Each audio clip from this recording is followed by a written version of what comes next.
Hello నమస్తే welcome to my channel say something. మిత్రులందరూ screen మీద చూస్తున్నారు కదా, ఈ వీకెండ్ ఒక మంచి సినిమాతో, ఏదైనా ఒక ఎంజాయబుల్ సినిమాతో రావాలని అనుకుంటున్నప్పుడు అనుకోకుండా జూన్ 7, 1962 రిలీజ్ అయిన గుండమ్మ కథ సినిమా చాలా సంథింగ్ స్పెషల్గా నాకు అనిపించింది. ఎందుకంటే ఈ సినిమా ఇప్పటికీ కొత్త సినిమాలు చూసే వాళ్ళకి, పాత సినిమాలు చూసే వాళ్ళకి కూడా నిజంగానే సంథింగ్ స్పెషల్ మూవీ. నాగేశ్వరరావు గారు, రామారావు గారు కలిసి నటించినటువంటి ఈ సినిమా, ఇందులో ఎస్వి రంగారావు గారు వాళ్ళందరూ కూడా పెద్ద పెద్ద స్టార్లు ఉన్నారు. అయితే వాళ్ళిద్దరు కాంబోలో వచ్చిన ఈ సినిమా నిజానికి ఇప్పటికీ ఎప్పటికీ కూడా ever green musical and special hit అని చెప్పొచ్చు. నిజంగా పాటలు బాగుంటాయి, హాస్యం బాగుంటుంది, ముఖ్యమైన క్యారెక్టర్ చేసిన సూర్యకాంతం గారి క్యారెక్టర్ కూడా సంథింగ్ స్పెషల్ ఇందులో. ఈ విధంగా చూసుకున్నా కూడా యాక్చువల్గా దీని వివరాలు తెలుసుకోవాలంటే షేక్స్పియర్ గారు రాసినటువంటి టీమింగ్ ఆఫ్ ది ష్రూ అనే ఒక నాటకంలో కొన్ని పాత్రలు, అంటే వాళ్ళు ప్రవర్తించే పాత్రల పరిధిని తీసుకొని దాన్ని కొన్ని మార్పులు చేశారు. అలాగే ఇది ఏమైందంటే యాక్చువల్గా ఇది కన్నడలో సినిమా వచ్చింది అంతకుముందు పూర్వం. ఆ కన్నడ సినిమాని తీసుకొని కొన్ని మార్పులు చేసుకుని అలా తెలుగులో తీసుకున్నారు అన్నమాట. దీన్ని కమలాకర్ కామేశ్వరరావు గారు వాళ్ళందరూ కూడా యాక్చువల్గా డివి నరసరాజు గారు వాళ్ళు మాటలు రాశారు. అయితే వీటికి సంబంధించి కొన్ని వివరాలు తెలుసుకుంటే కనుక దర్శకత్వం కమలాకర్ కామేశ్వరరావు గారు, రచన వచ్చి చక్రపాణి గారు, స్క్రీన్ ప్లే చక్రపాణి గారు చాలా అత్యద్భుతంగా చేశారని చెప్పచ్చు. మాటలు వచ్చి డివి నరసరాజు గారు, పాటలు వచ్చి పింగళ నాగేంద్రరావు గారు రాశారు. నిర్మాత బి నాగిరెడ్డి గారు, చక్రపాణి గారు అనుకున్నాం కదా. తర్వాత ఫోటోగ్రఫీ వచ్చి మార్కస్ బార్ట్లే. అంటే కొంతమందిని మనం గమనించుకుంటే మన రస్కిన్ బాండ్ గారిని ఒక రైటర్ని గమనించాం.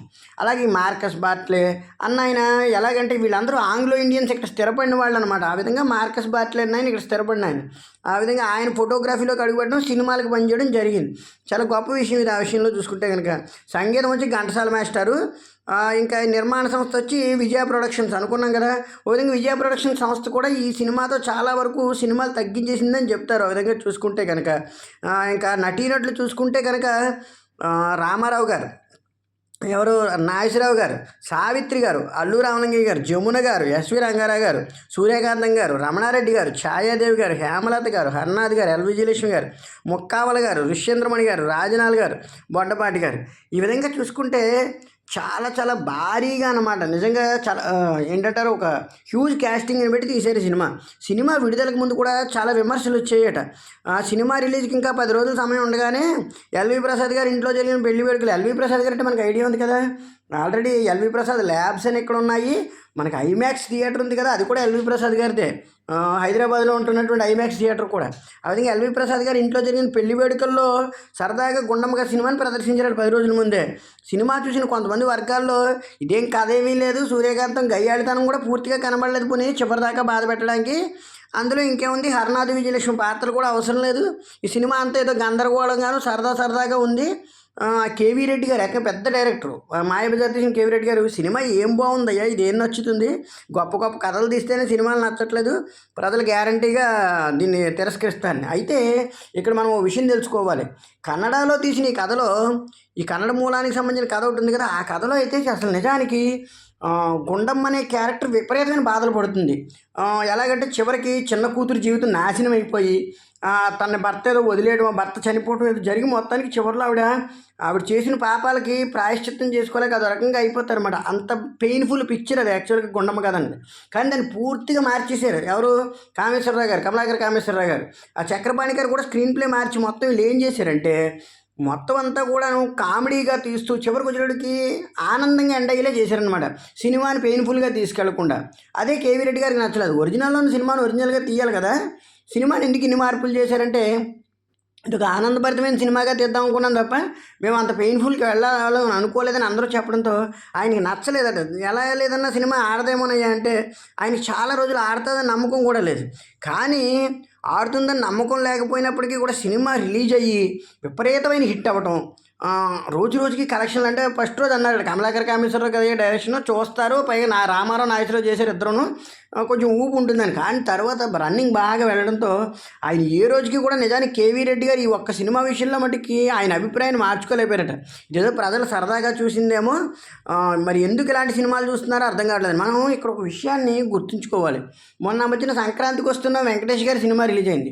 అలాగే కొన్ని కామెడీ సినిమాలని రివ్యూయర్స్ చెప్పేటప్పుడు ఈ మధ్యకాలంలో వింటుంటాం, ఆ క్రింజ్ కామెడీ మాకు నచ్చలేదంటారు, కానీ ఆ సినిమా 100 రోజులు ఆడుతుంది. చాలా సందర్భాల్లో ఒక సినిమా అసలు బాగోలేదంటారు, కానీ అది 100 రోజులు ఆడిన సందర్భాలు ఉంటాయి.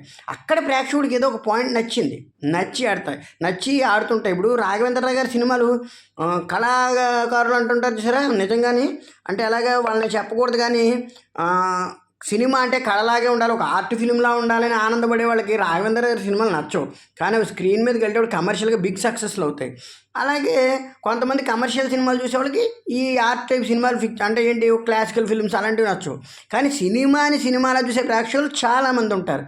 యాక్చువల్గా ఈ డివైడ్ చేసుకుంటే ప్రేక్షకుల్లో ఒక 20% ఈ టైపు అంటే క్లాసిక్ సినిమాలు ఇష్టపడే ఉంటారు, 20 టైపు ఈ కమర్షియల్ సినిమాలు ఇష్టపడే ఉంటారు. బట్ ఎవ్రీ టైము సామాన్య ప్రేక్షకుడు అని ఒకడు ఉంటాడు మధ్యలో. సామాన్య ప్రేక్షకుడికి నచ్చే అంశాలు చాలా ఉంటాయి సినిమాల్లో. అలా సామాన్య ప్రేక్షకుడు ఎవరైతే థియేటర్లకు ఎక్కువ వస్తారో ఆ విధంగా సినిమాలు గ్యారంటీగా రన్ అవుతాయి. ఎందుకంటే సినిమాలు చాలా వరకు కాకినాడ తీరంలో చూసిన వ్యక్తిగా నేను చెప్పగలిగేది ఏంటంటే, అక్కడ చాలామంది చిరంజీవి గారి సినిమాకి తొలి రోజు పెద్ద వాళ్ళు వచ్చేవారు కాదు. అక్కడ చుట్టుపక్కల అంటే మొత్తం సామూర్తి నగరం ఆ ఏరియాల వాటి నుంచి, అలాగే రకరకాల ఏరియాల జగన్నాథపురం ఏరియా నుంచి, అలాగే మా చుట్టుపక్కల పల్లెటూళ్ళ నుంచి, వీటన్నింటి నుంచి కూడా విపరీతంగా కుర్రాళ్ళు వచ్చేసేవారు ఫస్ట్ రోజు ఫ్యాన్ షోలకి. చూస్తే నిజంగానే 4-5 ఒక 10-15 రోజులు వాళ్ళు కమ్మేసేవారు ఏకంగా థియేటర్లో. ఏంటి 10 రూపాయలు గట్టిగా టికెట్ అయితే 25-30 రూపాయలు, బ్లాక్కి 40 రూపాయలు కమ్మేయడంతో అసలు వాళ్ళు 10-15 రోజులు ఫ్యామిలీస్ వెళ్ళడానికి కూడా ఖాళీ ఉండేది కాదు. ఆ తర్వాత హిట్ అయితే ఆ 10 రోజుల తర్వాత వాళ్ళు చూసి అందులో కూడా కొంతమంది అనేవారు ఏముందో అండి సినిమాలో పిల్లలు ఎగబడిపోయారు, కానీ పిల్లలు అని కాదు, సామాన్య ప్రేక్షకుడని ఉంటాడు, వాడికి ఒక నాడి ఉంటుంది. ఆ నాడి అందిపుచ్చుకున్న సినిమాలు ఇవన్నీ, గుండమ్మ కథ ఇలాంటివన్నీ. ఆ విధంగా కమలాకర్ కామేశ్వరరావు గారు ఫ్యామిలీ ఆడియన్స్కి ఏం నచ్చుతుంది, మిగతా వాళ్ళకి ఏం నచ్చుతుంది అన్నదాన్ని కరెక్ట్గా జోడించి ప్రేక్షకుల మీద వదిలిన బ్రహ్మాస్త్రం అని చెప్పచ్చు గుండమ్మ గారి సినిమాని. సినిమా విషయంలో ఏమాత్రం తిరిగి ఉండదు. ఇక చెప్పుకున్నాం కదా, నటీనటవర్గం కూడా ఇంత భారీ కాస్టింగ్ అదంతా పెట్టారని. ఇంక మొత్తం సినిమాకి సంబంధించి రిలీజింగ్ కూడా జూన్ 7, 1962 రిలీజ్ అయింది. 50 సంవత్సరాలు పూర్తి చేసుకుంది సినిమా. నిజం చెప్పుకోండి, 50 సంవత్సరాలు పూర్తయ్యి 53వ సంవత్సరం వచ్చేసింది. ఇంకా అజిరామరం ఇప్పటికీ కూడా. అందుకు ఆ 50 రోజుల పోస్టర్ అన్నట్టుగా 50 సంవత్సరాల పోస్టర్ కూడా ఈనాడు అతను పైన వేశారు, మనం చూస్తున్నాం. ఏ విధంగా చూసుకున్నప్పటికీ ఈ సినిమాలో ముఖ్యంగా పాటలకు అమ్మేసాయని చెప్పచ్చు. ముఖ్యంగా మ్యూజిక్ ఘంటసాల మాస్టర్ అద్భుతంగా ఇచ్చారు. నిజంగా మాస్టర్ పాటలన్నీ కూడా ఆయనే పాడారు, సుశీల్ గారు. చాలా మంచి పాటలు అనమాట. నిజంగానే అద్భుతంగా పాడిన పాటలన్నీ కూడా ఘంటసాల మాస్టర్, సుశీల్ గారు విని. ఇక సినిమా వివరానికి వెళ్తే కనుక, స్టోరీ వివరానికి మనకు స్టోరీ ఒక సింపుల్ స్టోరీ. గుండమ్మ గారని ఒక జమీందారు గారి భార్య ఉంటారు, ఆయన కాలం చేసి ఉంటారు. ఆ జమీందారు గారు ఆయన కాలం చేసి ఉంటే ఆవిడికి 2 కూతుళ్ళు. అయితే ఒక కూతురు ఎవరు, ఆయన మొదటి భార్య కూతురు అయినటువంటి సావిత్రి గారు. ఈవిడికి ఒక కూతురు ఉంటుంది, ఆవిడ జమున గారు. ఇద్దరు ఈవిడ దగ్గర ఉంటుంటారు.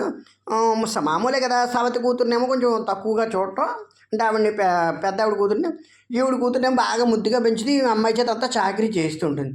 అయితే ఒకానొక సందర్భంలో పెళ్లి సంబంధాలు చూడడానికి, ఈ చిన్న అమ్మాయికి అని చెప్పేసి పెళ్లి సంబంధాలు చూడడానికి అని అందరికీ చెప్తుంటుంది. వాళ్ళ తమ్ముడు అని చెప్పేసి రమణారెడ్డి గారు ఉంటారు, అంటే కొంచెం దూరం చుట్టం అనమాట. వాళ్ళ తమ్ముడికి చెప్తుంటే వాళ్ళ తమ్ముడు ఏం చేస్తాడంటే, అతనికి రాజనాల్ గారు వాళ్ళ కొడుకు జైల్లో ఉంటాడంటే, అతను కొంచెం దొంగతనాలు రౌడీజం అది చేస్తుంటాడు. అతను జైల్లో ఉండడంతో అతనికి ఇచ్చి పెళ్లి చేయాలని ఆలోచిస్తూ ఉంటాడు. ఆలోచించి వచ్చిన సంబంధాలల్లో చెడగొట్టేస్తుంటాడు అనమాట. మనకి ఎంట్రన్స్ రమణారెడ్డి గారు ఎంట్రన్స్ బాగుంటుంది. అందులో పాలల్లో నీళ్లు కలిపేస్తారు. ఆయన కలిపితే ఎవరో అంటారు, ఏటయ్యా పాలలో ఎంత నీళ్ళు కలిపిపోయిన హోటల్లో అతను ఎవరో కమిడియన్ ఉంటాడు. అతను అంటే హోటల్లో పాలల్లో నీళ్ళు కలపకపోతే అజీర్తి చేస్తుందని చెప్పేసి అంటాడు. అని చెప్పేసి కామెడీ అంతా అనమాట. బాగుంటుంది, అంటే రన్నింగ్ కామెడీలో ఉంటుంది మనకి ఇదంతాను. తీరా చేసి అక్కడికి వెళ్ళి పెసరట్టు వేయించుకుని ఆయనే పెద్ద పెసరట్లు వేసుకుని తినేస్తుంటాడు, అంటే ఎక్కువ వేయమని పిండి. ఆ విధంగా రన్ అవుతున్నప్పుడు ఇక్కడ ఇంకో విషయం అవుతుందంటే, రామారావు గారు నాగేశ్వరరావు గారిని ఎస్వి రంగారావు గారి పిల్లలమాట. ఈ ఎస్వి రంగారావు గారు ఏం చేస్తారంటే, సంబంధాలు చూడమని ఒక అతనికి పురమాయిస్తే అతను ఏం చేస్తారంటే జమున గారి సంబంధం తీసుకుని వస్తారు. జమున గారి సంబంధం తీసుకుని వచ్చినప్పుడు ఈ సంబంధం ఎలాగంటే ఇలా వివరాల్లోకి వెళ్తూ, ఈ గుండమ్మ గారు అంటే గుండుపోగుల గుండమ్మ గారు అని అంటే అవునండి ఆవిడే. అంటే వాళ్ళ నాన్నగారు వాళ్ళ ఆయన గారి పేరు వెంకటరామయ్య గారు కదంటే, అవునండి. అంటే ఆయన మీకు తెలుసా అంటే ఒకప్పుడు మాకు బాగా తెలుసు అని చెప్పేసి ఆ తర్వాత వీళ్ళిద్దరికీ కబురు పెడతారు. అక్కడ రామారావు గారు నాగేశ్వర గారు తోటలో ఉండి ఎంట్రన్స్ అవుతారు. ఎంట్రన్స్ మనకు అలా అనమాట, ఇద్దరు కూర్చుని మాట్లాడుకుంటూ ఉంటారు. ఎవరో వచ్చి అయ్యగారు మిమ్మల్ని రమ్మంటున్నారంటే అక్కడ పనిచేసే అతను ఉంటారు, అతను రమ్మంటారు అనమాట. వెళ్తేని మీకు విషయం చెప్పాలరా అంటే, చెప్పండి నాన్నగారు దానికే ఉందంటారు. అంటేనే ఇలా జరిగిందిరా, మనం ఒకప్పుడు మీ అమ్మ నేను కూడా అందరం కూడా పెద్దగా మనకి ఏమీ ఆస్తి పాస్తి లేదు. ఆ టైంలో నేను చాలా ఇబ్బందిలో ఉండేవాడిని. అలాగే మీ అమ్మగారిని ఇచ్చి పెళ్లి చేద్దాం అనుకున్నప్పుడు, అమ్మని ఇచ్చి పెళ్లి చేద్దాం అనుకున్నప్పుడు నాకు ఎవరు సపోర్ట్ రాలేదు. ఈ వెంకటరామయ్య గారి దగ్గరుండి నేను ఎదుగుతానని నమ్మి అమ్మని ఇచ్చి పెళ్లి చేసేలాగా ప్రోత్సహించారు. ఆ తర్వాత బిజినెస్లో కూడా నాకు చాలా సహకరించారు. ఆ తర్వాత వారు కాలం చేశారు. వారిని ఎప్పుడు కలవలేకపోయాను. కొన్ని సందర్భాల్లో కలిసాం కానీ, అయితే వారికి పిల్లలు ఉన్నారు. ఇలా ఇలా పెళ్లి చేసుకోవాలి, అక్కా చెల్లెళ్ళు ఇద్దరు బాగుంటారంటే, అలాగైతే ఇద్దరిని చూడండి నాన్న, అలాంటి సంబంధం అయితే మనకి మంచిదే కదా, ఇద్దరు ఒక చోట ఉంటారంటే. కానీ ఇక్కడ ఒక ఇబ్బంది వచ్చిందిరా అంటే, ఏంటి నాన్న ఇబ్బంది అంటే, గంటయ్య అని అక్కడ వాళ్ళ తమ్ముడు ఒకడు ఉన్నాడు. వాడు అన్ని వచ్చిన సంబంధాలల్లా చెడగొడుతున్నాడు. వాడిని ఏం చేయాలో అర్థం కావట్లేదంటే, ఈలోగా ఎస్వి రంగారావు కూడా వెళ్ళి ఒకసారి చూసి వస్తారు. అక్కడికి వెళ్ళినప్పుడు జమున గారు ఇస్తారు జలక్. ఆయనకి ఎలాగంటే, రమ్మంటే అదో రకం విసుగ్గా వచ్చి వెళ్ళిపోతుంటారు. ఆవిడతో సంథింగ్ స్పెషల్ డైలాగ్స్ ఉంటాయి. జమున గారు లేవగానే మమ్మీ కాఫీ అంటుంటారు వెరైటీగానే. అంటుంటే ఆవిడ కిందకి దగ్గర మాట అంటే అంత ముద్దుగా పెరుగుతారు.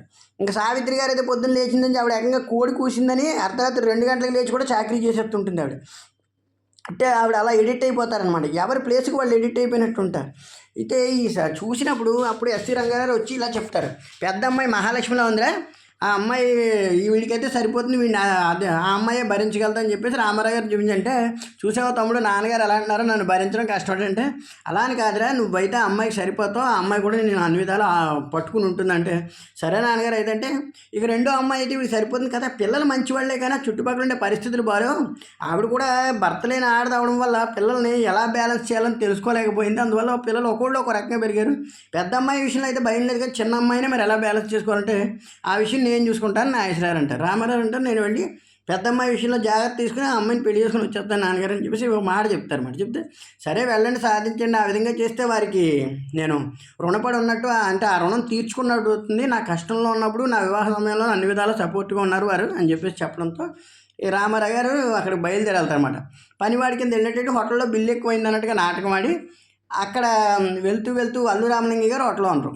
అక్కడ ఎక్కువ తినేసినట్టు నటించి ఇక ఎవరిని రమణారెడ్డి గారికి ఎదురుపడతారు. రమణారెడ్డి గారు ఎందుకు నేను పని ఇప్పిస్తాందా అని చెప్పేసి అక్కడ డబ్బులు కడితే రామారావు కూడా ఇంకా ఎక్కువ డబ్బులు ఇస్తారు. ఎవరికి? అల్లు రామలింగయ్య గారికి. బయట పడకుండా అటాను, బయట గట్టిగా మాట్లాడకుండా. అల్లు రామలింగయ్య గారికి అర్థమై సరైన బాబు వెళ్ళరండి అంటాడు.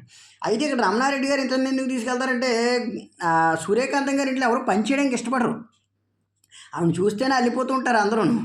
ఏకంగానే ఆవిడ దెబ్బ పనివాళ్ళు పారిపోతూ ఉంటారు. ఆ విధంగా రామారావు గారు వెళ్తారు అన్నమాట. వెళ్తే రామారావు గారు వెళ్ళిన గుండక్కాయ అంటుంటారు ఆవిడ. అంటే ఆవిడ కోపం వచ్చేస్తుంటుంది. ఎక్కడి నుంచి తెచ్చామని చెప్పి ఇచ్చేవాళ్ళని చెప్పేసి అంటుంటారు. నిక్కరు ఆయన భలే ఉంటారు స్పెషల్గానే ఆయన. అయితే ఒప్పుకోదు ఆవిడ. ఫస్ట్ నేను ఒప్పుకోదే, మీరు ఎవరు ఏంటంటే మేము కాపులు అంటే మేము పెద్ద కాపులు అంటాడు రామారావు గారు. అంటే పెద్ద కాపులు ఏదో ఒకటిలేమ్మా దానికి ఏమన్నది కానీ ఈ విధంగా మా దగ్గర ఉండాలి, పని చేయాలంటే నువ్వు ఎంత తిండి పెడితే అంత చేస్తానంటే ఆవిడని పిలుస్తారు సావిత్రి గారిని. అక్కడ సావిత్రి గారిని చూసి బుల్లమ్మ నువ్వు బాగా తిండి పెట్టాలంటాడు. అనగానే అలాగే వెళ్తే ఫస్ట్నే కొన్ని పనులు చేస్తూ ఫన్గా ఉండడం, రమణారెడ్డి గారిని ఏడిపించేస్తుంటారు. జమున గారు ఏమో ఏదో బాటిల్ మూత టీ లేకపోతే తీస్తుండడం, బండగా ఉండడం. ఎవరమ్మాయి బండవాడు ఎక్కడ దొరికాడని ఆవిడ అడుగుతుండడం. కానీ కొన్ని విషయాలు అలాగనమాట. రన్నింగ్ అవుతుంటే ఒక సందర్భంలో పని మానేసి వెళ్ళిపోతానంటారు. ఎందుకు అలా వెళ్ళిపోదాం అనుకుంటున్నావు అంటే, ఈలోగా సావిత్రి గారితో ఈయనకి పరిచయం ఏర్పడుతుంది కదా. ఆవిడ రుబ్బబోతుంటే నేను రుబ్బుతాను లేబుల్లమ్మ అంటే, అప్పుడు ఆవిడ అంటే నువ్వు రుబ్బుతావా అంటే నేను చేస్తానులే అని చెప్పేసి అక్కడ పాట ఉంటుంది. మనకి పాటలన్నీ కూడా సంథింగ్ స్పెషల్ అని చెప్పుకున్నాం కదా.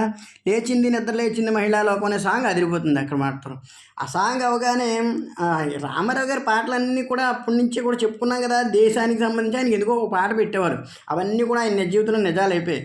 ఆయన నిజంగా మహిళలకు ఆస్తి హక్కు ఇవ్వడం అదంతా కూడా అలాగే వచ్చేసిందేమో ఆ సభలో, చట్ట సభలో, అవన్నీ విషయాల్లో. ఆ విధంగా చూసుకుంటే లేచింది నిద్ర లేచింది మహిళా లోకం అన్న తర్వాత ఈ నాగేశ్వరరావు గారు కూడా జమున గారి విషయంలో ఎంట్రన్స్ అవుతారు. ఒక షాప్లో ఎంటర్ అంటే ఎల్ విజయలక్ష్మి గారు వీళ్ళ సిస్టర్ ఉంటారు. ఆవిడ్ని జాగ్రత్తగా తీసుకుని వెళ్ళి జమున గారు ఎక్కడ షాపింగ్ చేస్తుంటే డబ్బులు ఈయన దొంగిలించి ఆ పర్సు మళ్ళీ ఈయన దగ్గర డబ్బులు ఉన్నట్టు ఇస్తారన్నమాట. ఇచ్చి ఆ విధంగా ఆవిడతో పరిచయం పెంచుకుంటారు. ఆవిడకి ఒక సాంగ్ ఉంటుంది, మౌనం కానీ మనసు పాడిన వేణుగానం అని వింటున్నాను. Extraordinary song. ఇప్పటికీ చాలామంది రింగ్ టోన్లుగా పెట్టుకుంటారు పాత వాళ్ళు అందరూనే. మా బాబాయ్ గారి దగ్గర అదే రింగ్ టోన్ ఉంటుంది ఇప్పటికీ. ఆ విధంగా చూసుకుంటే ఆ రింగ్ టోన్ చాలా ఫేమస్ అనమాట. ఆ పాట అయిపోగానే ఇలా ఇంకో పాట అయిపోగానే మళ్ళీ ఒకనొక సందర్భంలోని నేను మా అయ్య దగ్గరికి వెళ్ళిపోదాం అనుకుంటున్నాను ఎవరితోనూ ఈవిడితో అంటాడు. ఎవరితో? సావిత్రి గారితో రామారావు గారు. ఎందుకు అలా వెళ్ళిపోదామంటే మా అయ్యకో లెటర్ రాయాలని. ఓ అయ్యో అని చెప్పేసి అంటే అలాగే కాదు ప్రియమైన నాన్నగారి కదా, సరే అమ్మ నువ్వు రాయి అంటాడు. ఆ విధంగా రాస్తుంది. రాసాక అక్కడ ఒక సాంగ్ ఉంటుంది జమున గారికి. అంటే ఇవన్నీ కూడా డ్రీమ్ సాంగ్స్‌లా ఉంటాయి. ఎక్కడికక్కడ పాటలు వచ్చేస్తుంటాయి మనకి. అంటే ఈ సినిమా నిడివిని ఎక్కడ చెడగొట్టకుండా అనమాట. అక్కడ కూడా చల్లగా వీచే అదే మెల్లగా వీచే చల్లటి గాలిపై అని చెప్పేసి ఒక పాట ఉంటుంది. కళ్ళు తెరిచినా నీవాయే, కళ్ళు మూసినా నీవాయే అని చెప్పేసి. ఆ పాట కూడా చాలా బాగుంటుంది. అది 2, 3 దఫాలు వస్తుంది చిన్న చిన్న విషయాల్లో. ఆ విధంగా ఈ పాట కూడా అయిపోగానే ఇంకా ఓ విధంగా ఏమవుతుందంటేను ఇంకా ఈ మ్యారేజ్‌కి సంబంధించి వాటికి సంబంధించి ప్రపోజల్స్ వస్తాయి. మొత్తానికి ఎలా అయితేనే నాగేశ్వరరావు గారు ఆవిడని ప్రేమించి పెళ్లి చేసుకుందాం అని ఒప్పించుకోవడం, ఇంట్లోంచి వచ్చేసానని చెప్పడం, ఇక్కడే ఇల్లరికం ఉంటానని చెప్పడంతో ఇల్లరికం ఉంటాడు కదా అని సూర్యకాంత్ గారు పెళ్లి చేస్తారు. అక్కడి నుంచి నాగేశ్వరరావు గారు తన ప్రతాపం మొదలు పెడతాడు. తెలివిగా ఇక జమున గారిని టార్చర్ పెట్టడం, ఏదో తాగినట్టు నటించడం. ఆయన తాగరు కానీ తాగినట్టుగా నటిస్తుంటారు. ఒక పక్క నుంచి రామారావు గారు ఈ అమ్మాయినిచ్చి పెళ్లి చేయమంటారు. అయితే మ్యారేజ్ అయిన వెంటనే అక్కడ కూడా ఒక సాంగ్ ఉంటుంది. ఎంత హాయి ఈరయి ఎంత మధురం ఈ హాయి చందనం చల్లగా అని చెప్పేసి ఆ సాంగ్స్ అన్నీ కూడా హాయిగా ఉంటాయి. నిజంగా ఘంటసాల మాస్టర్కి దండం పెట్టించి నిజంగా అద్భుతమైన పాటలు ఇచ్చి పడేశారు ఆయన. ఇప్పటికీ పాటలు ఆల్ టైమ్ హిట్టే. ఆ పాట అయిపోగానే ఎంత హాయి ఈరయి సాంగ్ అయిపోగానే ఈయన ఈయన పెళ్లి ప్రపోజల్ మొదలు పెడతారు. రామారావు నాకు ఇచ్చి ఎవరినన్నా ఇచ్చి పెళ్లి చేయాలి, అతను ఎక్కడి నుంచి వెళ్ళిపోతానంటే ఎవరినిచ్చి పెళ్లి చేయమంటారు అంటే నాకు బుల్లెమ్మనిచ్చి పెళ్లి చేయండి అంటేనే సరే అయితే పెళ్లి చేస్తానంటే నేను పెళ్లి చేస్తావు అయితే అంటే చేస్తానంట. ఆ విధంగా చేసుకున్నాక ఇతను ఏదో అంటాడు రమణారెడ్డి గారు. అంటే నేను ఇక్కడ ఉండను వెళ్ళిపోతానంటే అంటే ఎక్కడికి వెళ్ళిపోతావే అని చెప్పేసి మా ఆవిడ బాధపడుతుంది. ఎక్కడికి వెళ్ళిపోతావమ్మా నన్ను వదిలేసి అమాయకుల్లో ఉన్నాడు వాడిని పట్టుకుని వెళ్ళిపోతా అంటే ఆయన ఎక్కడుంటే అక్కడే అంటే ఆయన తీసుకెళ్తాడు అనమాట. తీసుకెళ్ళగానే అక్కడ మనకి ఎస్వి రంగారావు గారు తీసుకెళ్ళగానే ఎస్వి రంగారావు గారు చూసి బాగా ఆనందపడతారు. అంటే అప్పుడు అంటాడు అవునమ్మా వీడు నా పెద్ద కొడుకు, అక్కడ ఉన్నది రాజా నా చిన్న కొడుకు అని చెప్పడంతో మరి అంత బాధ పెడుతున్నారు ఎందుకు, నా చెల్లిని కావాలని బాధ పెడుతున్నారంటే కాదమ్మా కొలిమిలోనే కాలిస్తేనే కదా బంగారం. ఆ విధంగా మంచి అమ్మాయి, ఆ అమ్మాయిని ఎలాగైనా మార్చేసుకుంటే నాగేశ్వరరావు గారు కూడా చెప్తారు నేనున్నాను కదా మేము అన్ని విషయాలు చూసుకుంటాం మీరు బాధపడకండి అని చెప్పేసి. అక్కడ రామారావు గారికి సావిత్రి గారికి ఒక మంచి పాట ఉంటుంది. ఇక్కడ నుంచి బయలుదేరేటప్పుడు కూడా ఉంటుంది. వేషం మార్చిన భాషను నేర్చును మనిషి మారలేదు అయినా అతని కాంక్ష తీరలేదని. Extraordinary song. అంటే సమకాలీన సమాజానికి మనిషి అంత పెరుగుతున్నప్పటికీ అతని బుద్ధి మారట్లేదు, ఇంకా స్వార్థంతో ఆలోచనలు చేస్తున్నాడు అనే విషయాన్ని చాలా అందంగా చెప్పారు ఆ పాటలో. దాని తర్వాత మళ్ళీ ఇంటికి వచ్చాకను ఒకనొక సందర్భంలో అలుగుతాడు ఆవిడ మీద. అక్కడ అద్భుతమైన మాట అలిగిన వేళను చూడాలి గోకులకృష్ణ అందాలు. నిజంగా సావిత్రి గారిని రామారావు గారిని ఆ స్క్రీన్ మీద అలా చూస్తే ఇంకా నిజంగా ఎక్స్ట్రాడినరీ కనబడతారు అనమాట. నిజంగా ఎంత బాగున్నారా బాబు ఇద్దరు మనుషులని. మనుషుల పర్సనాలిటీస్ అలాగే ఉంటాయి, వాళ్ళని చూస్తే కూడా అంత కన్నుల పండుగగా ఉంటుంది ఆ పాటలో రామారావు గారిని గమనిస్తే వైట్ చెప్పులు వేసుకుంటారు. సమరసింహారెడ్డి సినిమాలో ఎవరో బాలకృష్ణ గారు వేసుకున్నట్టు వైట్ చెప్పులు ఉంటాయి. అవి కూడా సంథింగ్ అంటే ఇందులో చాలా విషయాల్ని ప్రజలకు నచ్చేలా కమలాకర్ కామేశ్వరరావు రూపొందించారు. అదే అన్నాం కదా, సామాన్య విషయాలు ప్రజలకు అర్థమయ్యేలా చూపించడమే డైరెక్టర్ స్పెషాలిటీ. కొన్ని సినిమాలు అలా టచ్ చేస్తాయి. ఆ విధంగా కొన్ని అంశాలు ప్రేక్షకులకు బాగా దగ్గర ఉండడంలో ఇలాంటి చిన్న చిన్న విషయాలు మైనర్ థింగ్స్ అనమాట గొప్పగా అనిపిస్తాయి. ఆ విధంగా రామారావు గారిని చాలా బాగా డిజైన్ చేశారు, నాగేశ్వరరావు గారిని బాగా డిజైన్ చేశారు. ఇదేపైగా నాగేశ్వరరావు గారు ఏం చేస్తారంటే ఇక రోజుకి వికటించి ఒకనొక సందర్భంలో ఇతను దొంగిలించిన పర్స ఆవిడికి దొరికేస్తుంది. అంటే ఇతను కావాలని చేశారు మాటని బాధపడుతూ ఉంటే ఇతను నేను వేరే ఊరు వెళ్ళిపోతాను, ఇక్కడ ఉండను, ఇక్కడ బాగోలేదని చెప్పేసి ఆ అమ్మాయిని తీసుకుని వెళ్ళిపోతాడు జముని. అక్కడ కూడా సూర్యకాంతం గారు బాధపడతారు. వెళ్ళి ఎస్వి రంగారావు గారి తోటలోనే ఉండి అక్కడి నుంచి కూడా ఏదో కాసేపు కష్టపడుతుందని నడిస్తే ఓ రోజు ఎస్వి రంగారావు గారి దగ్గరికి వెళ్ళి ఇప్పుడు కలుస్తుంది ఎవరు జముని గారు. ఏమ్మా నువ్వు ఇంత చిన్నవాడిని పెళ్లి చేసుకున్నావా, అలా అయితే మా అబ్బాయికే చేసుకుందంటే పెళ్ళైన ఆడపిల్ల గురించి అలా మాట్లాడకూడదంట. ఈలోగా అక్కడో పాట అవుతుంది. ఏంటి ప్రేమయాత్రలకు బృందావనము నందనవనము ఏళ్ళను ప్రేమించిన సతి ఎదుటనుండగా వేరే స్వర్గం ఏళ్ళను అని అక్కడ తోటలో పనిచేస్తూ అదో సాంగ్ హిట్. ఆ తర్వాత ఇక్కడికి వచ్చేస్తారు వీళ్ళు ఎక్కడికి మామూలుగా. మళ్ళీ అక్కడ కూడా మెల్లగా వీచిన చల్లగాలిపోయి చెప్పాను కదా బిట్ సాంగ్లో వస్తుంది. ఈ లోపుగాని ఎస్వి రంగారావు గారితో కోపగించుకుని వెళ్ళిపోతూ ఉంటుంది ఆవిడ. వెళ్ళిపోతుంటే ఈలోగా అక్కడ ఛాయాదేవి వీళ్ళందరూ ఎల్ విజయలక్ష్మి గారు ఉన్నారు కదా, హర్నాథ్ గారు ప్రేమించి పెళ్లి చేసుకుంటారు. వాళ్ళకి మధ్యన గొడవలు వచ్చేస్తుంటాయి. సూర్యకాంతం గారు ఆ అమ్మాయిని వదిలేయాలంటారు. అది ఛాయాదేవి ఏమో ఎల్ విజయలక్ష్మి గారి తరఫున వచ్చి ఇక్కడ గొడవలు పెడుతూ ఉంటుంది. సూర్యకాంతం గారిని కూడా బంధించేస్తుంది. రామారావు గారు ఏం చేస్తారంటే వచ్చి సావిత్రి గారిని అక్కడ సూర్యకాంతం గారిని విడిపిస్తారు. ఛాయాదేవి గారిని ఏడిపించి బయటికి పంపించేసి రామారావు డైలాగులు బాగుంటాయి. పోయిరా దుర్గమ్మ పోయిరావమ్మ నీ కడుపు చల్లంగా అని చెప్పేసి చివరిలో ఆమెను పంపించేయటం అవన్నీ చాలా పనిగా ఉంటాయి. మధ్యలో విషయాలు కానీ అవన్నీ కూడా ఆ విధంగా అయ్యాకను రామారావు గారు ఈ విధంగా ఛాయాదేవిని పంపించేసి సూర్యకాంత్ గారిని తీసుకుని ఇంటికి వస్తారు. ఈలోగా మధ్యలో జమున గారు కనబడి బాధపడి అక్క నన్ను ఇలా కావాలని చేసి అంటే లేదమ్మా ఆయన మన మామయ్య గారే నిన్ను కావాలని అలా కొంతకాలం పరీక్షించారు అంతేని అందరూ కలుస్తారు అన్నమాట. ఇది సినిమా షార్ట్ పీరియడ్గా చెప్పుకుంటే ఇది. కానీ సినిమా మంచి నిడివి ఉంటుంది, మంచి పాటలు ఉంటాయి. మన పాటలు అన్నీ చెప్పుకున్నాం కదా. అలిగిన వేళను చూడాలి, సన్నగా వీచే చల్లగాలికి కళ్ళు మూసిన నీవాయి అనమాట, వేషం మార్చిన భాషను నేర్చును, లేచింది నిద్ర లేచింది, మౌనంగా నీ మనసు పాడిన, అంటే ప్రేమయాత్రలకు బృందావనము, కోలో కోలో అని ఫస్ట్లో సాంగ్ ఉంటుంది, అది చాలా ఫాస్ట్ బీట్ సాంగ్, చాలా బాగుంటుంది.